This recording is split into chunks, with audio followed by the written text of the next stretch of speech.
आखिरकार एक और मुद्दा और एक बहुत बड़ा मुद्दा जन्म ले चुका है नेपाल और भारत के बीच में। वैसे ये चीजें पहले से भी चलती आ रही हैं, लेकिन इस तरह का कंट्रोवर्सी करना कहीं न कहीं शोभा नहीं देता। अब चाहे नेपाल के लोग करें, चाहे इंडिया के लोग करें, गलत हमेशा गलत ही रहता है। और इस समय जो यहाँ पे नेपाली लोगों ने भारत की चौकियों पर हमला किया है वो वास्तव में गलत है। वन विभाग की 5 चौकियां फूंक दी गई, ऐसी खबर भी हमें देखने को मिली। एक नेपाली पहले से पकड़ा गया जब बात की जा रही थी कि ये चौकियां फूंकी गई हैं उससे पहले, और उसके विरोध में नेपाली नागरिकों ने यहाँ पे जो और उनके साथी थे, वैसे और नेपाली नागरिकों की बात नहीं कर सकते हम, लेकिन जो उनके साथी थे उनकी बात कर सकते हैं। जो कतरिया घाट है, जंगल की वन चौकियां हैं, उसमें आग लगा दी।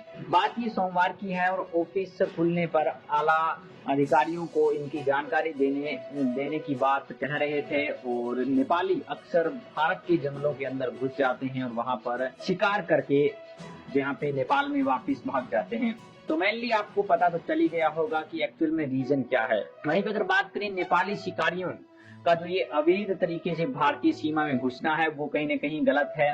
धर्मपुरा रेंज की 5 चौकियां फूंक देना ये उससे भी बड़ी गलत बात है। अगर बात करें वनाधिकारी Kartiya Ghat B Shiv Shankar NBT online को ये बताया गया कि नवंबर में नेपाली नागरिकों ने 2 यहाँ पे शीशम के पेड़ भी काट लिए थे। 10 लोगों के खिलाफ यहाँ पे S2 केस काटा गया था, लेकिन कोई पकड़ में नहीं आया। लेकिन बात करें अब यहाँ पे, तो जो यहाँ पे धर्मपुरा रेंज के वन क्षेत्र में शक के विहान पर एक नेपाली को यहाँ पे कस्टडी में ले लिया गया था। एक्चुअल में वो वहां आए हुए थे और उसी को लेकर उन्हें कस्टडी में लिया गया। उसको रात में छोड़ भी दिया गया, लेकिन गुस्साई नेपालियों ने धर्मपुरा रेंज की कुछ वन चौकियों के ऊपर आग लगा दी और इसकी लिखित सूचना यहाँ पे अधिकारियों को दे दी गई है।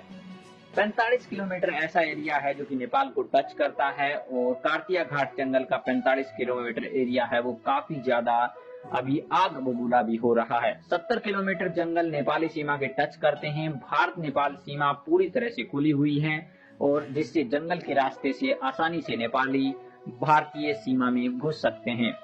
रोकथाम के लिए यहाँ पे कार्तिया घाट के सीमावर्ती इलाके में सुरक्षा बलों की 16 चौकियां बनाई हुई हैं। पूरे बॉर्डर पर एसएसबी की 23 चौकियां हैं। इसकी सुरक्षा व्यवस्था के बावजूद भी यहाँ पे नेपाली भारतीय जंगलों में घुस जाते हैं और इसके साथ साथ उस चौकियों को भी फूंक देते हैं।